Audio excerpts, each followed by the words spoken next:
My name is Gaite, and in this video we're going to talk about vocal exercises. I like to take vocal exercises in two main groups: descending exercises and ascending exercises. A descending exercise would be an exercise that starts on a high note and progresses towards a lower note. An ascending exercise would be just the opposite, starting on a low note and progressing towards a higher note. While descending exercises help you relax your throat, ascending exercises would help your vocal cords build stamina and also would help you carry that position you have on the low notes towards the higher note. In my daily routine, I'd like to start with descending exercises, then go on with ascending exercises. Another important aspect of the vocal exercises are the vowels. In this video, when I talk about vowels, I'll be referring to the Italian vowels, which are E, A, A, O, and U. The Italian E and U are narrow vowels. A, E, and O are wider vowels. In the Italian school of singing, traditionally it's very common to start with a narrow vowel and transform it into a wider vowel during the exercise.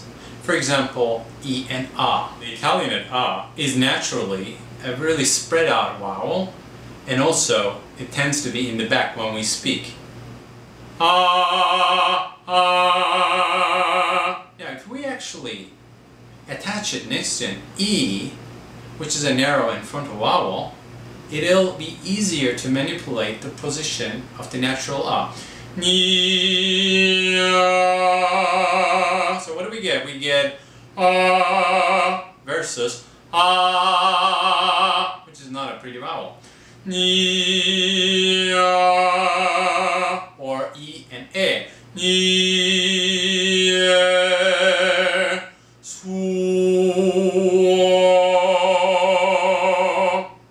That's why generally the traditional exercises are like ie, ia, suo, or also the humming.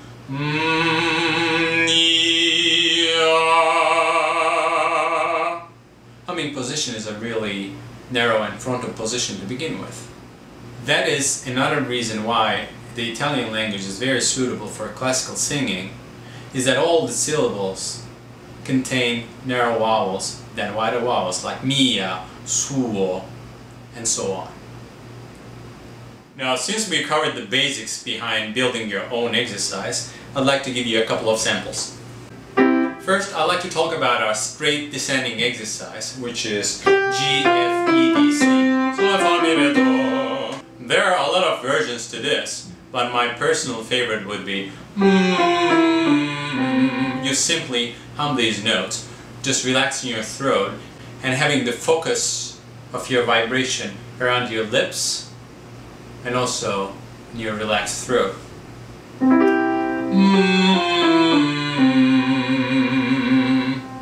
I would suggest not trying to push your voice in a frontal position in this exercise. This is a relaxation exercise. This is just to wake up your vocal cords. You don't need like a harsh effect on it.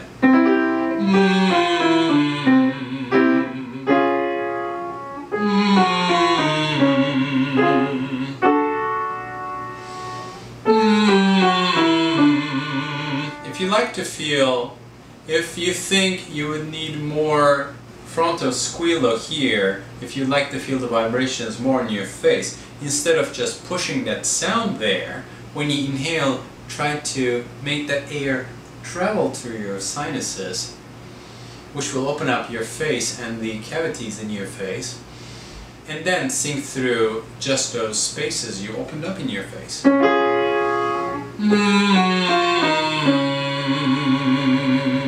Now, while my voice sounds more frontal, still my focus is in here. My voice is always created here in my throat, and this is where the action is happening, not in here. So trying to push my voice out of my face is not going to help me much.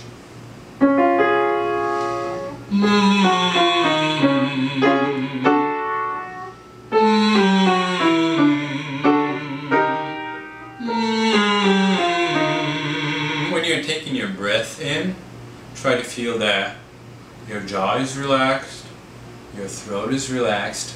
See that that breath is going through without any interruption, and also see that if you're inhaling through your nose, see that that breath is not taking the shortcut, but it's going all the way up, cooling your forehead, and it's going all the way through your head, through the long route.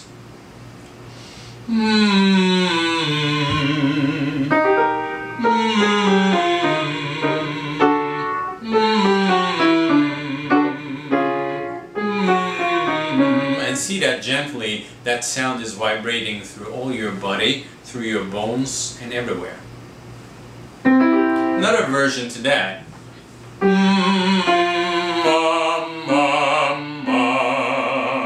Now we start with humming. We sing 2 notes humming, then we have 3 mums. Mum, mum, mum. If you want to get the most out of this exercise, it's really important that after every mum, you go back to that humming position. Mum, mum, mum. I'd like to think that I'm not singing 3 mums, but I'm humming like the previous exercise, but opening my mouth slightly and carry on that line of humming. So in other words, it's going to feel like this.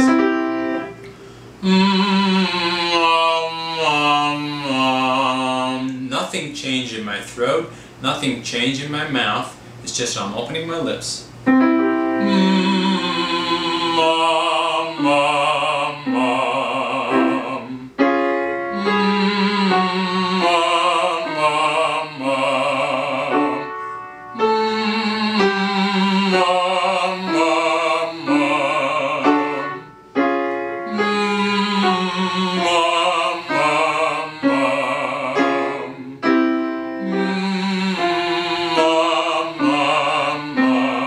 The general logic behind those relaxation exercises is that go on towards the higher register as long as you can keep that relaxed position. When you see that something else is happening, when you see that you can't help changing things, you don't want to push the line on the relaxing exercise. We have different exercises to help you carry on that position to the higher notes, but this is like a morning warm-up. This is waking up and stretching for your voice.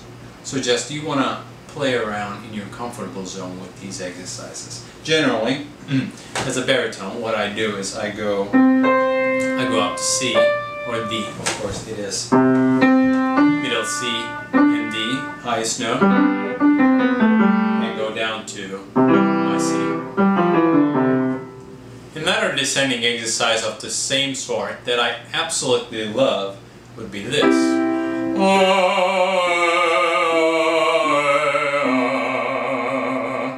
Essentially, I'm singing the Italian at ah, eh, ah, eh, ah. I wouldn't want them to be so distinct. I want to assimilate these vowels so that I can sing them with minimal mouth and throat movement.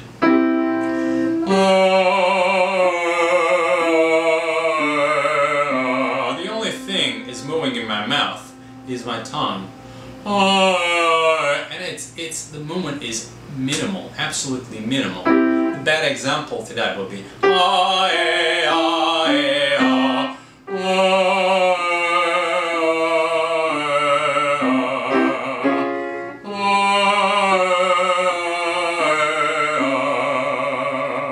in the beginning you might want to do this a little bit faster.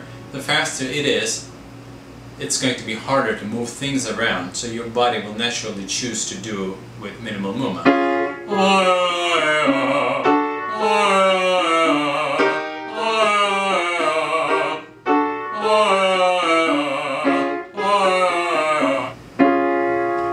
While practicing this vowel assimilation, probably you're not going to sound as you're used to, but that's okay.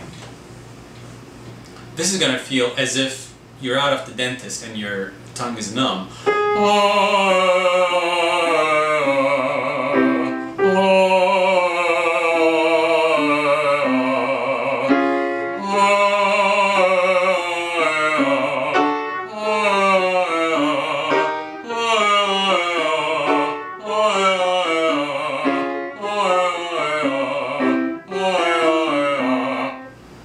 Feel free to explore what you would get with different amounts of tongue movement.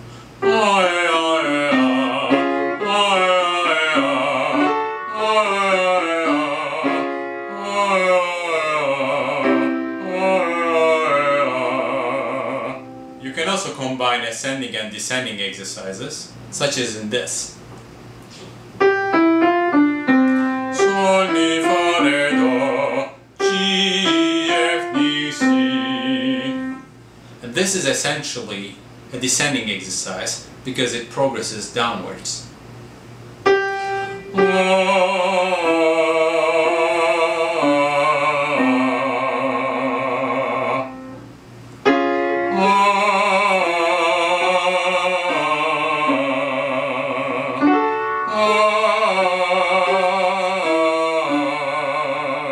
In this exercise, you get to introduce your vocal cords and upward pitch movement while keeping the relaxation and general lines of the descending exercise. You can also practice with different vowels, or